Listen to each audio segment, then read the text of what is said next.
Good morning. Welcome to Bible study. We're in the thick of the Joseph narrative now. So from here on out, we'll be talking about Joseph. So one last focus as we wrap up the book of Genesis. We've been in Genesis a while, but it's been fun going through it. It's been enjoyable just reading all these stories. Like the in-person class has been talking about, there's a lot of these that we know from Sunday school where it seems like a good bulk of the Sunday school stories we'll know from kids come out of Genesis, and that's kind of true. There are some others, of course, like you can think of some like the Daniel stories or David, or like Jonah. Like kids all know those, but Genesis has a lot of these, especially Joseph, where a lot of kids will know about Joseph. So they know about the Technicolor Dreamcoat. They'll know about the like the troubles he has where he goes to jail and then he ends up becoming like the right-hand man of Pharaoh. So we'll be reading all that today. So today the big focus is going to be on dreams. Excuse me. So it's gonna be a lot of different dreams that are had today by different people, and Joseph, by the help of God, interpreting these dreams, is going to move him up in the hierarchy of Egypt. We're going to see several different dreams be interpreted both in prison, and then he'll be out of prison and then interpreting these dreams to Pharaoh. And this will quickly get him established. So that's our plan for today. Depending on how much time we have, we're still doing 2 chapters. They're lengthier, but I had a hard time kind of trying to draw things out to talk about because it's kind of just going straight from point to point to point where I'll explain some things, but it's pretty straightforward. So if we have extra time, I actually plan to discuss a little bit about Egyptian history and where we think the biblical record kind of aligns with Egyptian record, because there's some somewhat newer stuff that's come out about a certain group of people that could be like related to the Hebrews or actually the Hebrews themselves. So it's kind of interesting reading up on some of that stuff, as well as just giving people an idea of when different things happen in world history, because Egypt is like this non-stop presence. So they're like this perpetual, persistent presence in the world, like from 3000 BC onward.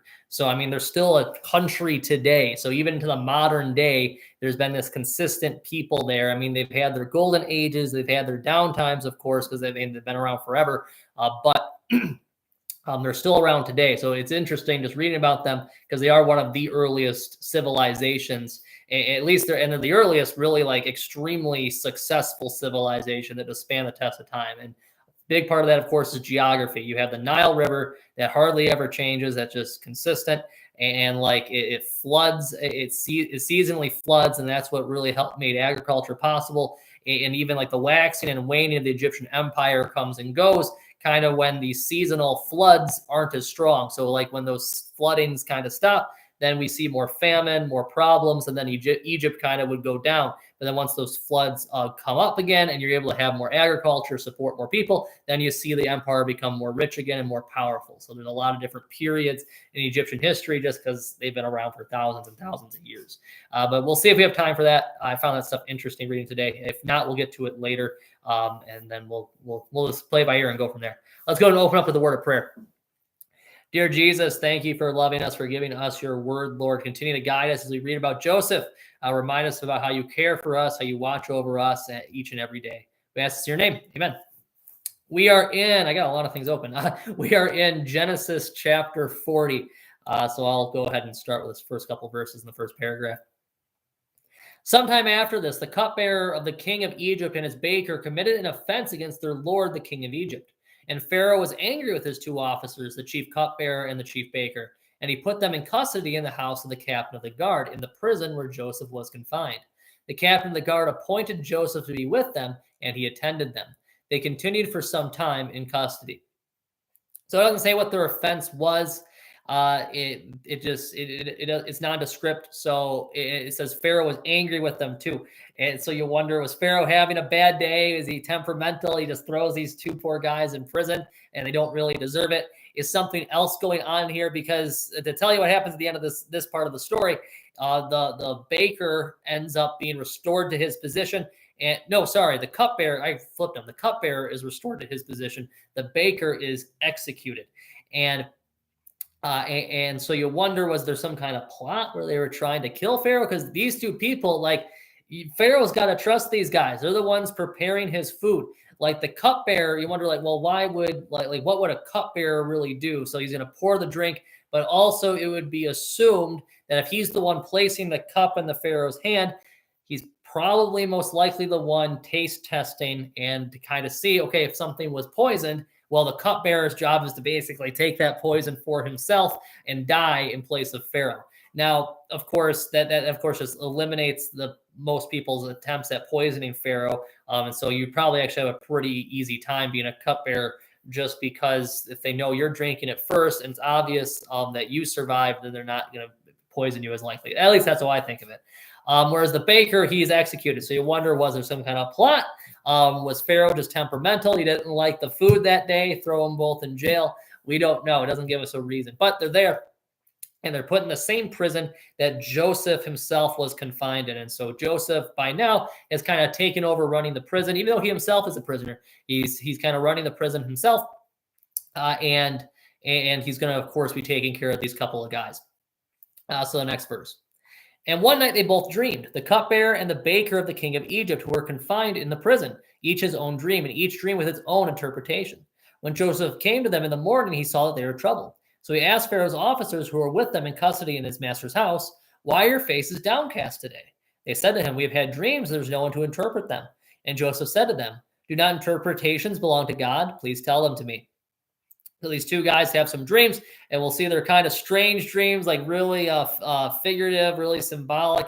I sometimes I have weird dreams like this too. I wonder, is this some kind of message from God or not? I don't know. And like I've said in the past, I hold fast to Hebrews 1, where it says, in many and various ways in former times, God spoke to us through the prophets, but in these latter days, God speaks to us through his son. And so, like, I understand dreams right now. It's just I had a weird night's sleep, nothing to really take too seriously.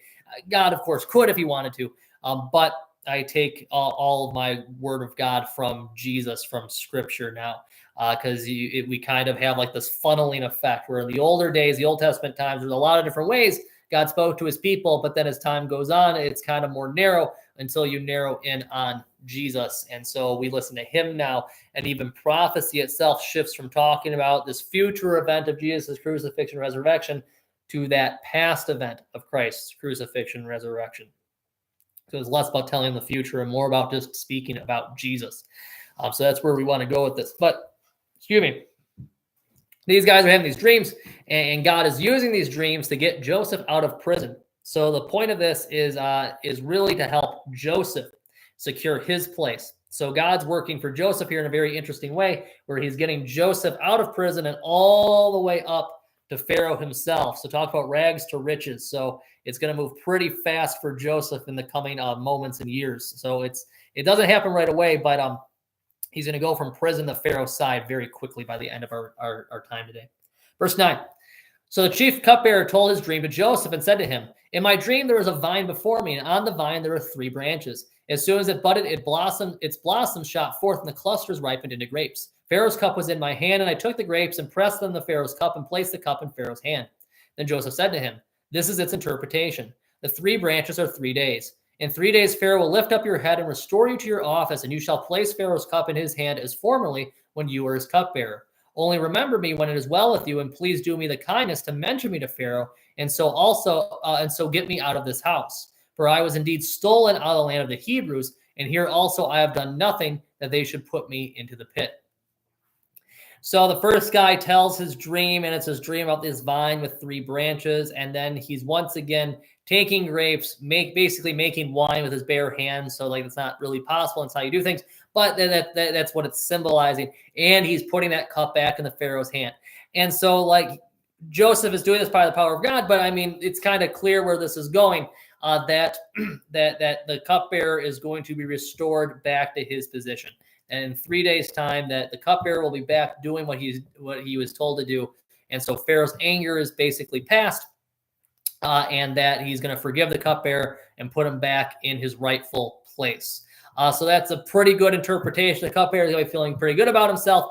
So this is something too with interpretation where you got to be careful, because there's a lot of like advisors and wise men and like magicians that would try to fill up king's courts in those days.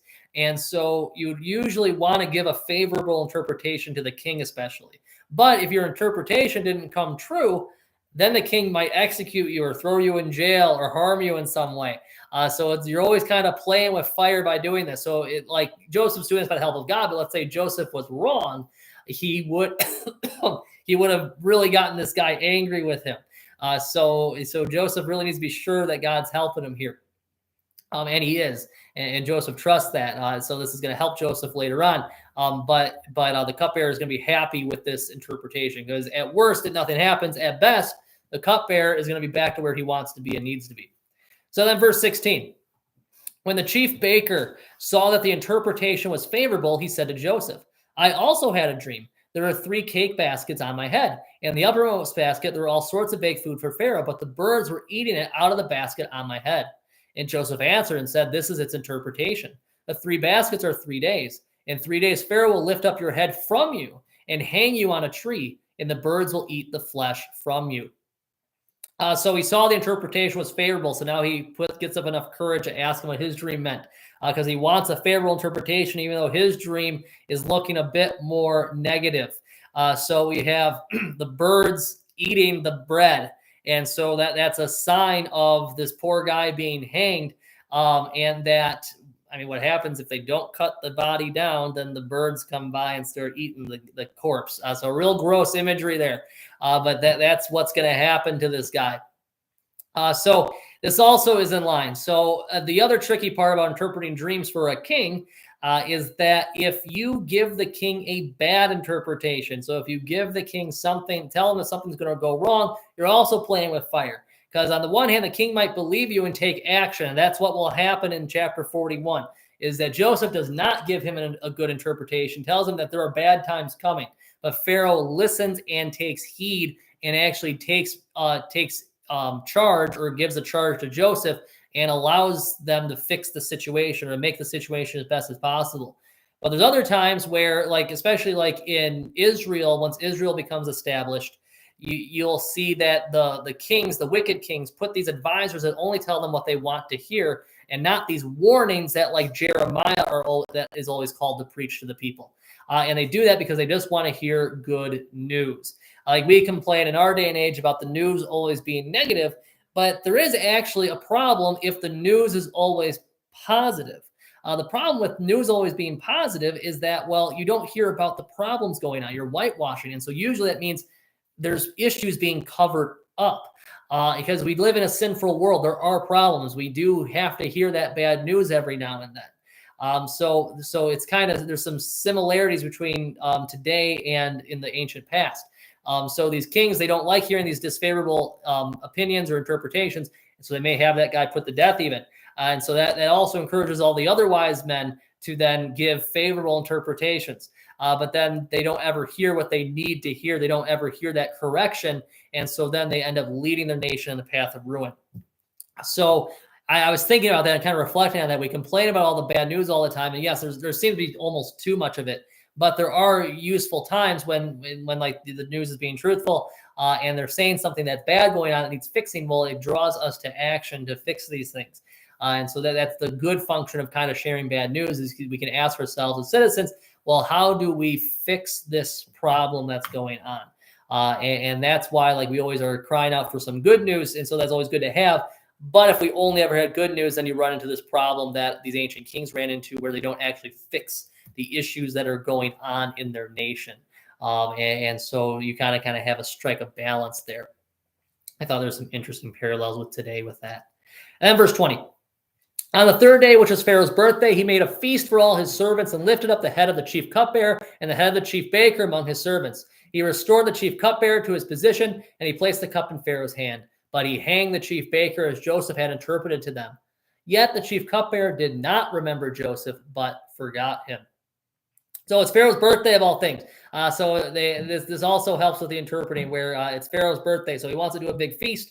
And he's thinking, well, it'd be nice to have a feast, but I kind of put those 2 important people for having a feast in jail. So we got to bring them out. But I don't like the baker. I don't like the cakes he makes me, or whatever he makes.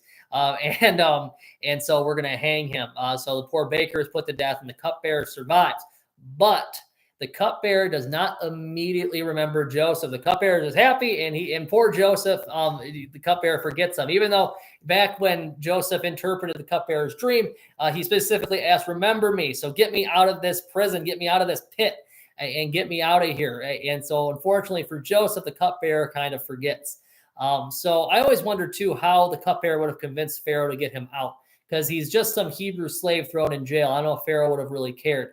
He would have said he interpreted dreams, but then Pharaoh's like, whatever. But later on, now that when Pharaoh has dreams and needs them interpreted, that's when Joseph is going to become very useful.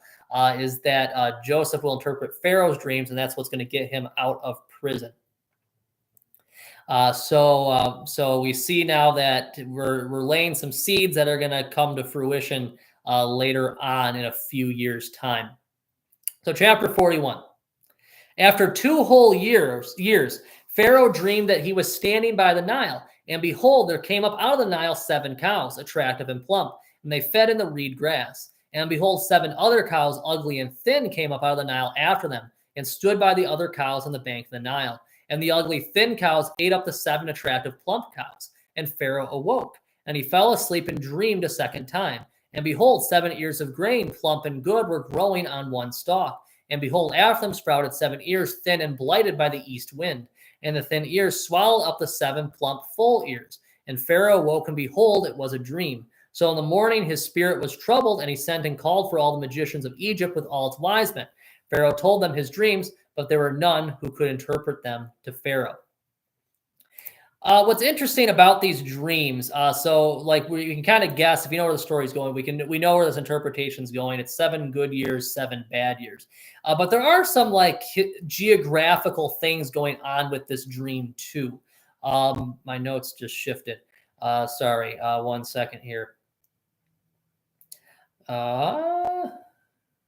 Well, I know this stuff. Anyway, I tried to look at the study notes because I was thinking of something, and then I was trying to find it, and then it shifted where everything was. But anyway, so these cows are coming from the Nile, and like I said before, the whole Egyptian civilization is based around the seasonal flooding of the Nile.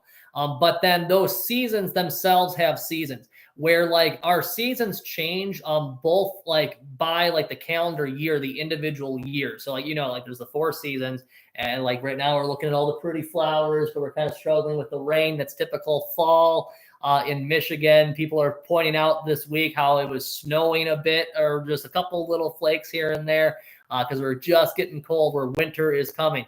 But like we know the season shift like 4 different times throughout the year. When you go year by year, there's minor changes in Earth's orbit that also change the strength of those seasons. And so we'll see the actual like strength of the seasons change, where you might see like a monsoon cycle be stronger or weaker. And so the flooding season will be stronger or weaker when you look at this over the course of hundreds and thousands of years. And so that's what can cause these famines that last for this length of time, is that you have 7 good years where you have really good floods. That's going to cause really good farming. And then 7 years where there isn't much at all. And so the 7 bad years are going to lead to famine. I was also thinking, this is what I was trying to look up real fast. Let's see if I can Google this, because the cow thing I knew, but then I remembered now that the east versus west, the blight coming from the east wind might actually have some significance too, because I believe that they had a certain split between east and west, where one side of the bank of the Nile was considered more like the land of the dead, and the other side was the land of the living. So I was trying to remember which side of the Nile the pyramids were on, if they're east or west. Because if they're on the east, that would go along with that. And that would also make sense why he's visualizing the bad wind coming from the east. Let's see here. Actually, let's see. Pyramids east or west of the Nile. See if I can get this. Oh, they're on the west side, so I was wrong. Darn. So that's probably just where the wind comes from. There's a thought I had. I never saw that before. That's kind of something that came to me right now as I was reading through this. I knew that thing about the cows was true, but I wasn't sure. That's probably why I never saw that, because all the pyramids are on the west bank of the Nile. But there is a significance of East and West in Egyptian culture, I know. But either way, that's where the wind's coming from. It's killing the other stalks, and it's parallel with the first dream about the cow. So we know there's be 7 good years, 7 bad years, and then he goes and gets his court magicians, and his wise men. So we know Pharaoh had these magicians, they were called, and they're trying to interpret the dreams, but they can't figure it out. And like I said, a big reason why that, like one reason, of course, the main reason is they don't have God. So they're not praying to the one true God. They don't get the right interpretation. But the other reason is these guys are going to be basically saying what Pharaoh wants to hear. They're not going to want to really pay attention to the 7 bad years and talk about the famine. And Pharaoh's probably going to know that. And so he's going to try to get a true interpretation, but he's not successful. A question that comes up is, what are these magicians? Because we don't got to go there, but if you're familiar with the plagues of Egypt, so in Exodus, when you're talking about, well, the Exodus, the plagues against Egypt, in the text, the first couple plagues, the magicians are able to replicate the plagues. So that's like the big one I can think of is the turning the Nile into blood. So you got Moses putting the staff in the water, turns it to blood. The magicians are able to replicate that miracle, that plague. And that leads to some debate. Well, what are these magicians doing? Are they like magicians like in our modern day where they're basically doing magic tricks where like they would know what kind of substance to throw in the water to turn it red, where they can say, look, Pharaoh, we can do the same thing. He's not anyone special. He's just like us. So like we have this water jar, we put some special powder in there, it turns the water red. It's not really blood. Whereas scripture tells us, well, the Nile was blood. And they had to get water by digging along the banks of the Nile. So like some of that water underneath was not affected. That's where they got their water from in those days. But the actual main source of the river was turned to blood. And then the next couple plagues, also the magicians are able to replicate. They're able to do those things. The one actually even before the plague, you have the staff turning into the snake. That's the other one, and they're able to do that turn different staves into snakes. And so the question is this a magic trick or is this actually some kind of sorcery? And then where does that come from if it is sorcery? My explanation is they're worshiping these false gods. They're essentially worshiping demons. If this is the case, because I don't know where I stand on this, because there's just not enough information to go on. I think it's ambiguous one way or the other. Where if it is some kind of sorcery, then they're worshiping these demons, and these demons are allowing them to do these miracles that simulate what God does. An important part of that plague narrative is that there comes a point. It's basically after plague 3, where the magicians can no longer replicate what Moses is doing. And so it's clear that God's power is surpassing the power of Egypt. That's a big, like one of the big, most important themes in that whole narrative, overarching narrative, is God's strength over the Egyptian gods. So that's the magician question. So that it's interesting to kind of think about, are they just doing tricks? Where like they can like take a snake and make it real stiff and then let it go and be like alive and animate again, or is it some sleight of hand where they have a stick and suddenly that stick by sleight of hand turns into a snake? Is it some kind of sorcery? I don't know, because like I hear some weird stories that come from other pastors about that either are missionaries or no missionaries in Africa where these people are worshiping these either animistic religions or these ancestor cults or whatever, and there are weird stories that come out of it, or these cursed objects where I knew one professor that claimed that they brought something home and it cursed their household, where it was like poltergeist. It was moving stuff around, he said. So I found that story interesting. I don't hear a lot of other people talking about that, but you do wonder, like, if you spend all your time worshiping these false gods, are you really worshiping a demon? And do we get into some of the weirder like horror movie? It's October. I just watched a horror movie last night with a friend of mine. So it's that season to talk about that stuff. But like how much of that stuff really happens or not? Because even with like demonic possession, for instance, in the modern day, like I know like in Jesus' day, those were real demons. But some of them, though, they sound similar to mental illnesses, where is Jesus healing their mental illness, and like they understood it as a demon, but Jesus would have known what it really was, and he's still healing them. Whereas in the modern day, like even at the seminary, there's two professors that I know had differing opinions on this. There are the two professors that you have one of them, they each teach the pastor as counselor. So it's the ones that really teach you active listening, how to really counsel people. And they both have psychology degrees, and they differ. One thinks it is actual demons. The other one thinks it's psychological illness. Because it could be both. It could be that some people do get possessed and some people are just mentally unwell. It could be that all of these possessions are legitimate, or it could be that they're all just mentally unwell people. It's kind of hard to tell because you can go through an exorcism and it works, but it could be that you convince this mentally unwell person that they're no longer possessed. They quit acting like they're possessed. Or it could be you actually, by the power of God, put the demon away. So it's hard to know. Fun fact, the original Exorcist movie is based on events that happened at the seminary in St. Louis. So it was actually between our Lutheran seminary and the Catholic seminary in St. Louis. Because that movie is mainly about Catholic priests, but they actually brought the child, it was a male, not a female, to our seminary first. The story goes, they exorcised it. They got rid of the demon, but they said they told the family to get the kid baptized. And they didn't do it, and the kid got possessed a second time. And then that's where the movie basically kind of takes off. So I find all this stuff interesting to talk about. And that's all in this realm of sorcery, appealing to kind of like the dark side of things, where I don't know how much veracity there is in all of these stories or not. What I do tell people is just worship the one true God and you don't kind of worry about any of this. If you're baptized, you got the Holy Spirit in you, nothing can take you over. You're fine. And so that's how I reassure people. And so like the reason how we know to baptism really saves from that kind of possession is first off, when we baptize, we have those questions. Do you renounce the devil and all his works and ways? And what that is, that when we are baptizing a baby, that is an exorcism.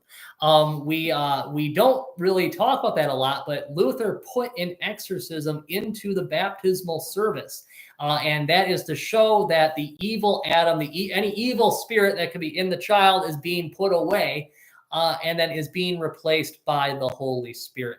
And that's even going along with a text in Luke. That's Luke 11. I believe that's Luke 11, the second half of the chapter. I'd have to double check that.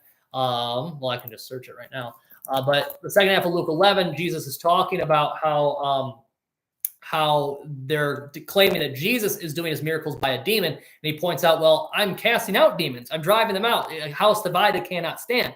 And then he says, when an evil spirit goes out of someone, if it can go and then come back, finding the house in order and mess it up, bringing even more evil spirits in.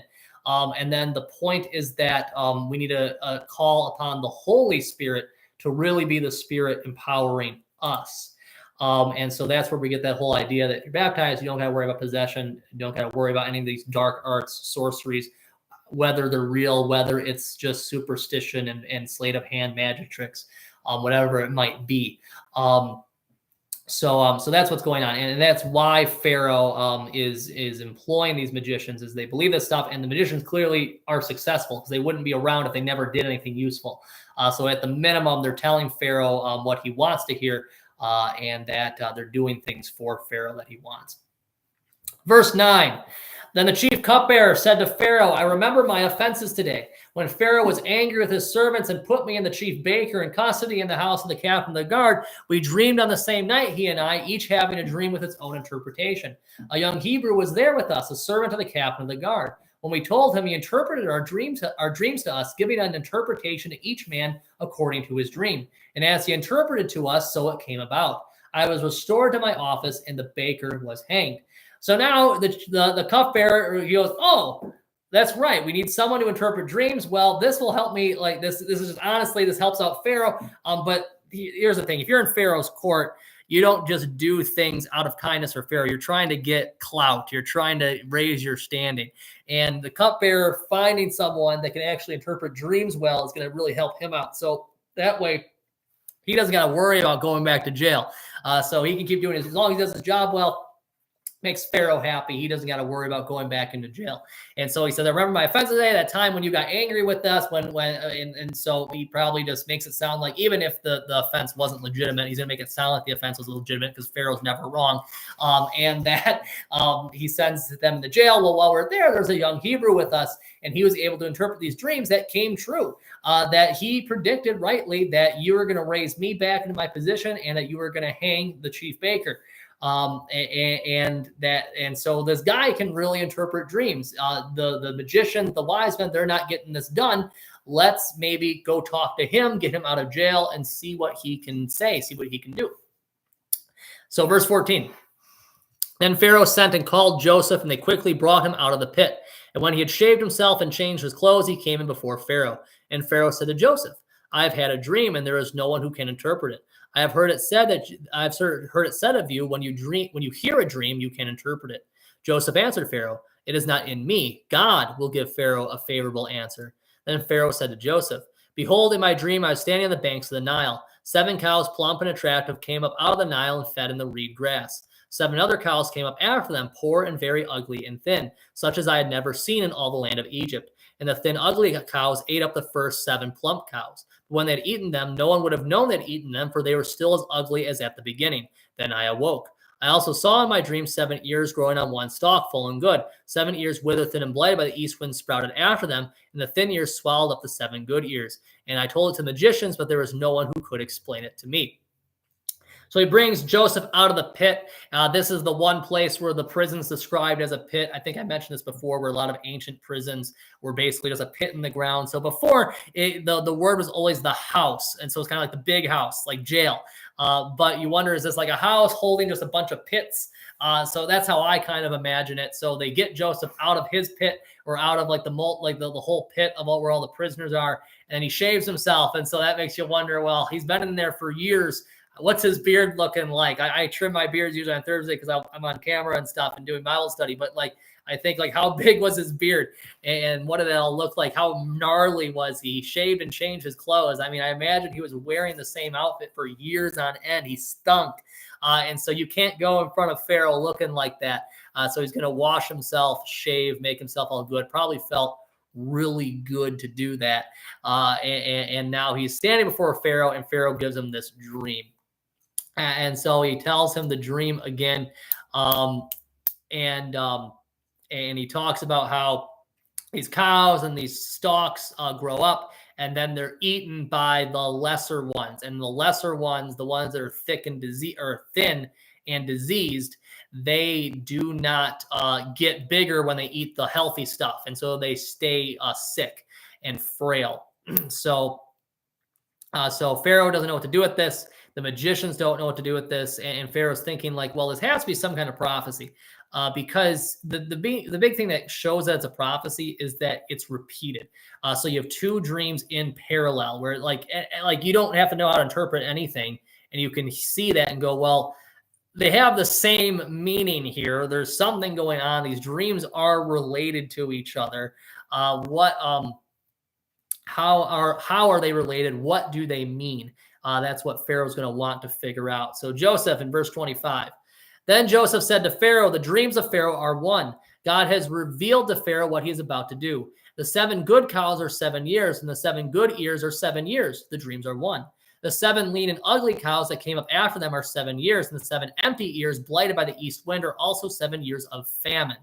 It is as I told Pharaoh. God has shown to Pharaoh what he's about to do. There will come 7 years of great plenty throughout all the land of Egypt. But after them, there will arise 7 years of famine, and all the plenty will be forgotten in the land of Egypt. The famine will consume the land, and the plenty will be unknown in the land by reason of the famine that will follow, for it will be very severe. And the doubling of Pharaoh's dream means that the thing is fixed by God, and God will shortly bring it about. Now, therefore, let Pharaoh select a discerning and wise man and set him over the land of Egypt. Let Pharaoh proceed to appoint overseers over the land and take 1/5 of the produce of the land of Egypt during the 7 plentiful years. And let them gather all the food of these good years that are coming and store up grain under the authority of Pharaoh for food in the cities, and let them keep it. That food shall be a reserve for the land against the 7 years of famine that are to occur in the land of Egypt, so the land may not perish through the famine. So Joseph immediately tells Pharaoh these dreams are one, like I was just saying, they're parallel, like I was saying, parallel, but they're one real core dream. We're gonna have 7 years of plenty, so 7 good years. You're gonna want to make good use of those years and take extra. So you save what isn't really used. You find a way to preserve it. So like ancient preservation practices, you're gonna use salt. You're going to basically or find some place that doesn't have a lot of mice running around and really to seal it up. So you can take it out of storage later on. And so they're going to seal all the stuff up for 7 years so that they can survive the famine. And the famine's going to be so severe that the years of plenty are going to be forgotten. And so they're not going to remember how good things were in those first 7 years because of how bad it's going to be. And that the doubling in verse 32 means that this thing is fixed by God, and God will shortly bring it about. It means that we're basically in this first year of plenty already. So get going. We can't waste time. And that's why he tells Pharaoh, he tells Pharaoh what he should do here. Have someone be an advisor, a wise man, basically oversee, start selecting people for the smaller tasks and get things going so that we can survive in the next 7 years, because this is about survival. If you have a bad enough famine, everyone can die. Like 7 years of bad famine, I imagine that's destroyed civilizations in the past on its own, or at least caused extreme declines of empires. The Old Kingdom. So getting a little bit of Egyptian history here. Excuse me. The Old Kingdom is believed to have ended by a famine. Most likely it wasn't this famine. The other thing why it can't be this famine is Egypt survives.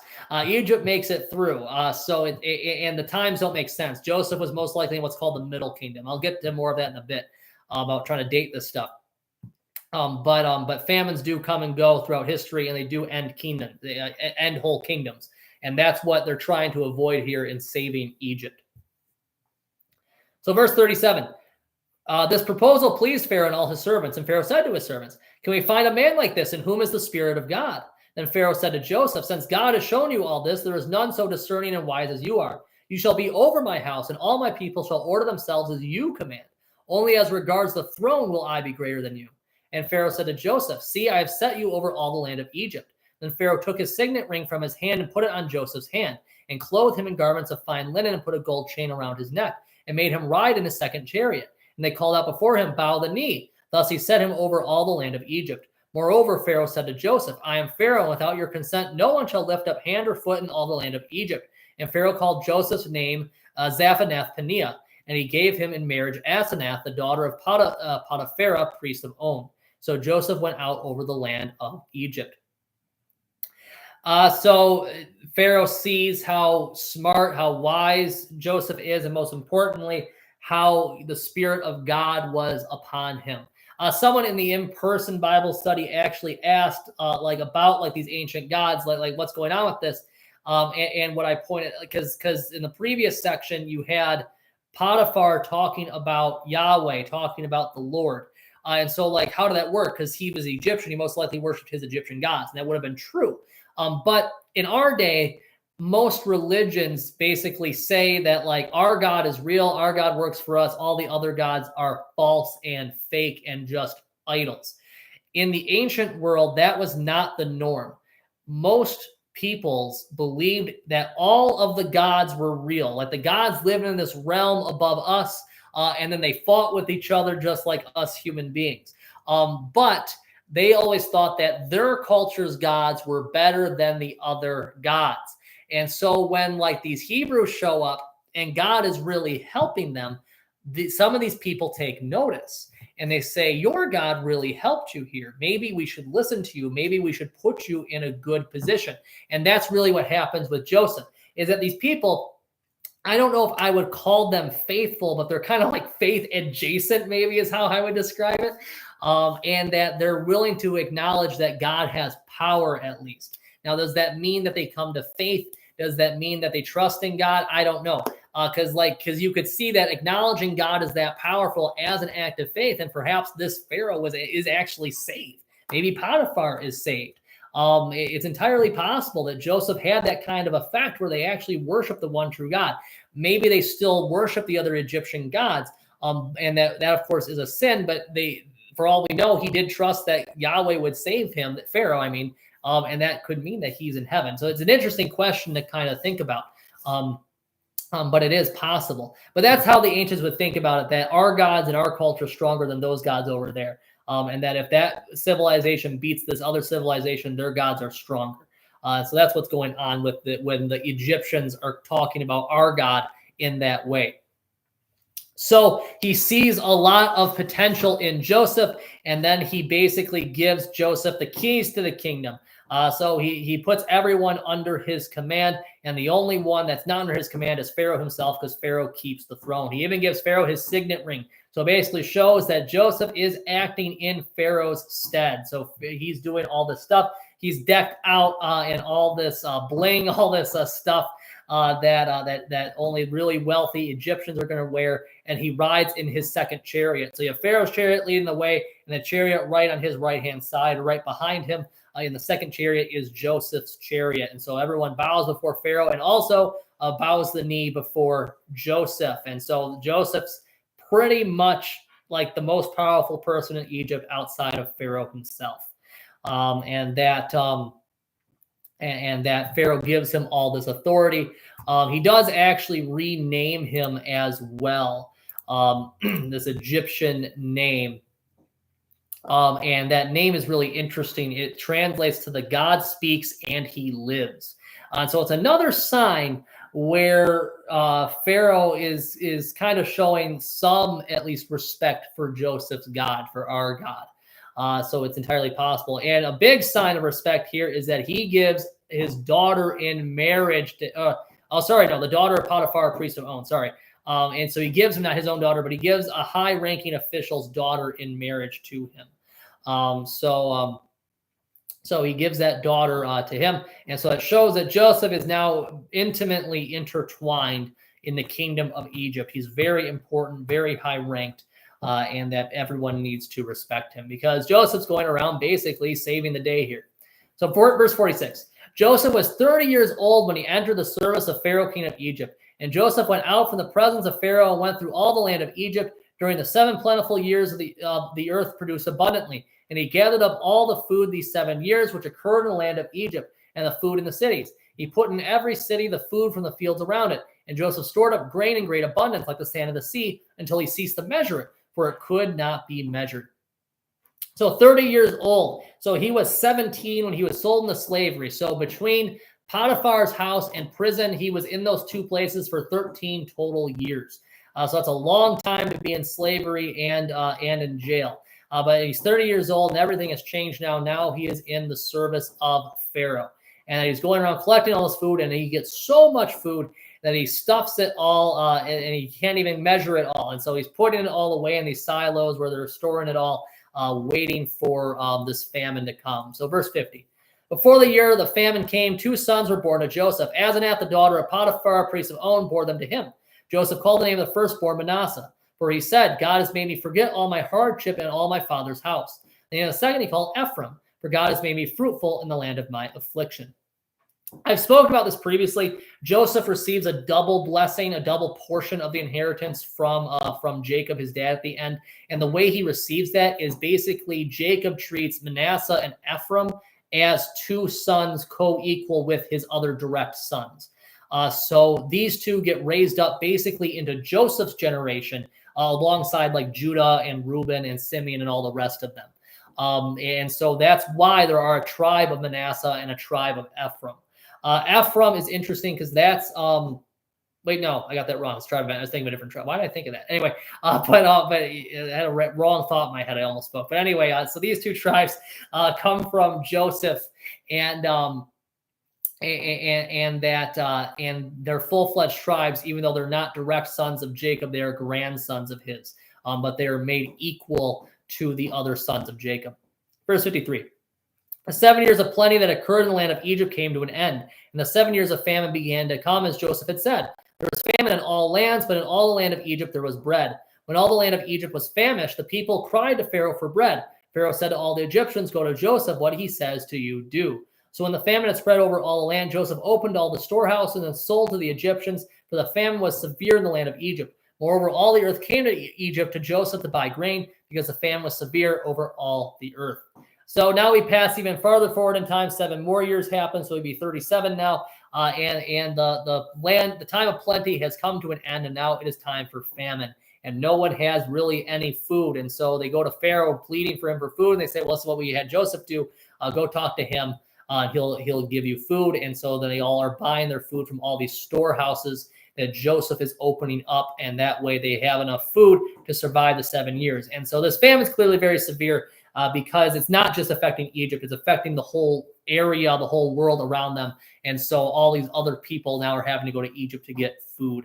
And that is where we will leave off for today, because we'll hear that Jacob's family is going to come to get food as well. We got a little bit of time for Egyptian history here. One thing that I've heard, this is incorrect. Some people think that the pyramids were built in order to store all this food that Joseph acquired, and that's not true. The pyramids would have been built for probably around 1,000 years before Joseph even showed up. The pyramids are very, very old. They were built in 2500 BC. It's kind of hard to even wrap our brains around how old the pyramids are. So for reference here, Queen Cleopatra, who died in 30 BC, is closer in time to us than she is to the construction and completion of the pyramids. So it's kind of really wild when you think about that, because like we're in 2022, so 30 BC, that's like 2,050 years ago. From her point of view, those pyramids would have been built 2,500 years before her. So it's kind of wild how old the pyramids are. So the pyramids were built as tombs for those great pharaohs in the Old Kingdom. So the Old Kingdom is this golden age that lasted from, blanking on the date here, from 2700 to 2200 BC. And so yeah, a lot of old Egyptians, like really ancient kingdom. Then there's this intermediate period where Egypt's not as strong. And then you have the Middle Kingdom, which shows up from 2000 to 1700 BC. And then this kind of ends when this group of people called the Hyksos from Canaan come in and start ruling. And there's a lot of theories that wonder, well, like we know Abraham's around 2000 BC. So Joseph's going to be a little bit after that.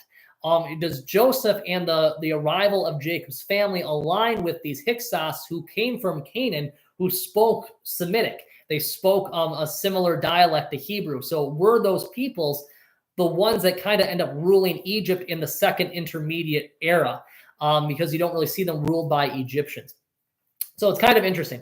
Another key difference between the Old Kingdom and the Middle Kingdom. The Old Kingdom's capital is Memphis. Memphis is basically ancient, what is modern day Cairo. So Cairo and Memphis are basically at the beginning of the Nile's delta. The Middle Kingdom, and this would have been when Joseph was around, most likely, almost certainly would have been in Thebes with Pharaoh. And Thebes is up the Nile River. So it's going south because the river flows south to north. So upstream is going south. So Thebes is farther upriver. So that's quite a distance from the pyramids. So the pyramids wouldn't even been around. They would have been present, of course, up in Memphis. But they weren't near where Pharaoh's whole area was. So they had established Thebes as the capital. And that's where they lived. That's where Joseph almost certainly would have been. And then later they're kind of ruled, Egypt, is kind of ruled even by these Semitic peoples who are kind of similar to the Hebrews. And so there's nothing direct in Egyptian history that indicates this, but it seems like when you combine Egyptian history and the Bible, it seems like, yeah, Joseph's rule was pretty important. And that eventually, though, those Hyksos kind of wane and then Egyptians take power. And that's what happens at the beginning of Exodus. A Pharaoh arises who does not know Joseph. And so at that point, that would become the new kingdom. And that's when you have Moses kind of come up. That's when the new Pharaoh enslaves the Hebrews. And then that's where you get the whole story of the Exodus. That's real brief stuff about Egyptian history. It's always interesting seeing how those intersect with biblical history. The other thing is there's debate about when Moses lived. There's two possible pharaohs. It's either he's either around 1400 BC, and that'd be Amenhotep II, or sometime around 1250 BC, and that'd be Ramses II. If you've seen like the Ten Commandments with Charlton Heston, they call him Ramses, so that's the one that they're going with. What I find interesting is if Joseph and Jacob's family are those Hyksos that show up in 1600 BC. We know the Israelites are there for 400 years. Well, 1600 minus 400 gets us to 1200 BC, gets us to that Moses date with Ramses. So it's kind of interesting how all those things coalesce like that when you look through the Egyptian records. What's interesting too about learning about Egyptian history is there's a lot of stuff to dig through. Like I was looking through some of it today. I was just on Wikipedia and I'm pulling some of this stuff up for just this real broad overviews. But there's a lot of stuff you can dig into just because they have a lot of records and they go back so long, a lot more than you even get in the Bible, because the Bible is, of course, more focused on the Israelites and more focused on the individual stories about these people who are connected to God. Because like the main reading here is that, well, Joseph's being helped by God. God hasn't abandoned Joseph. God won't abandon us either. That when we are in our lowest state, when we are suffering here on earth, God promises to raise us up to his side. And so that's where I'd like to leave us, is just that reminder that God takes care of us and looks after us, and that he will always protect us, and that one day, even when we die, we rise and we go to be with him. Let's go ahead and close with a word of prayer. Dear Jesus, thank you for protecting us, for loving us, Lord. Remind us that even when we suffer, when we struggle with life, Lord, that you raise us. You promise to raise us from the dead, and that you will take us to be by your side. So thank you for watching over us each and every day and keep us safe from all harm and danger. We ask in your name. Amen. Fun day. It was interesting going through this. I had a good time actually just reading up on Egyptian history. That'll be a good time to do that, because I kind of already discussed theology on dreams earlier. So I was trying to think, what do we need to talk about in here? So between like the sorcery bit and then the Egyptian bit, I thought it was just a lot of interesting stuff for me to research for this week. Have a wonderful week.